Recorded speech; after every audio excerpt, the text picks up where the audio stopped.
आपकी आवाज़ ही आपकी पहचान है। चले आइए जीपी स्टूडियो सीजी।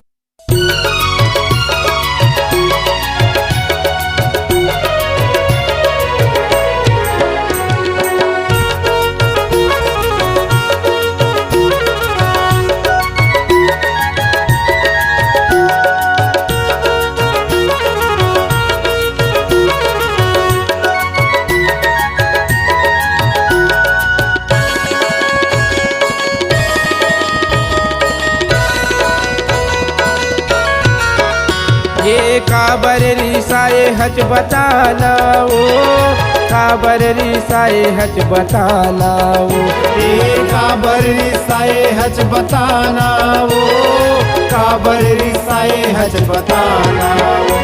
ये करेला मुँह के ये तिरपोटी मुँह के, काबर रिसाए हज बताना वो।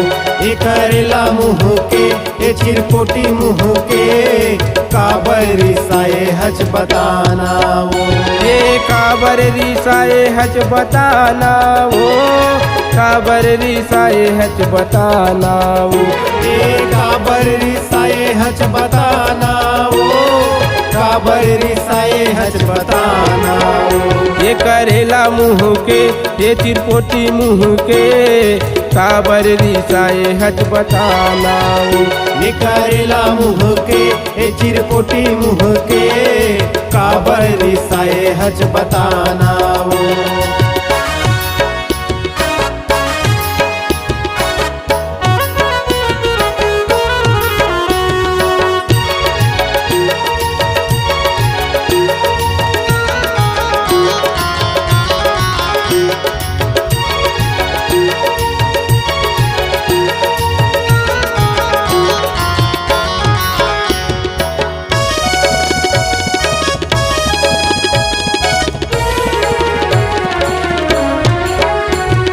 मान जाना गोरी मैं ले दे हूँ ऐठी, ले दे हूँ ऐठी वो ले दे हूँ ऐठी।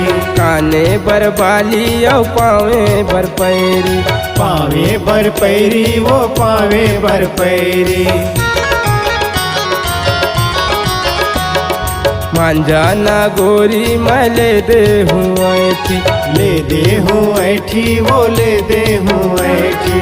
काने बर बाली और पावे बर पैरी, पावे बर पैरी वो पावे बर पैरी। ले दे हूँ तोर बर सोने के नथली, ये उतारू मुँह के ये चढ़ाऊ मुँह के, काबर रिसाए हज बताना वो। ये उतारू मुँह के ये चढ़ाऊ मुँह के, काबर रिसाए हज बताना वो।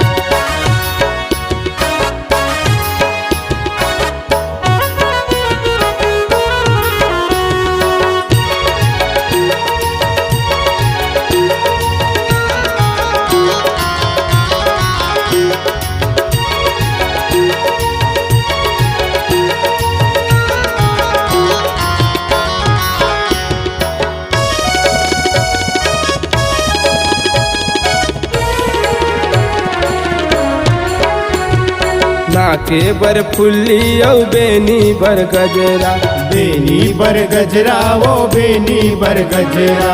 हाथे के चूड़ी और आँखी के गजरा, आँखी के गजरा वो आँखी के गजरा। नाके बर फुल्ली और बेनी बर गजरा, बेनी बर गजरा वो बेनी बर गजरा। हाथे के चूड़ी और आँखी के गजरा, आँखी के गजरा वो आँखी के गजरा। ले दे हाँ तोर बर लाली के साड़ी, ये पताल मुँह के ये चुरचुटिया मुँह के, काबर रिसाए हज बताना वो। ये पाताल मुँह के ये चुरचुटिया मुँह के, काबर रिसाए हज बताना वो। ये काबर रिसाए हज बताना वो, काबर रिसाए हज बताना वो। ये काबर रिसाए हज बताना वो, काबर रिसाए हज बताना वो। ये करेला मुँह के ये चिरपोटी मुँह के, काबर रिसाए हज बतानाऊ। ये करेला मुँह के ये चिरपोटी मुँह के काबर रिसाए हज बतानाऊ। ये काबर रिसाए हज बतानाऊ। ये काबर रिसाए हज बतानाऊ। काबर रिसाए हज बतानाऊ।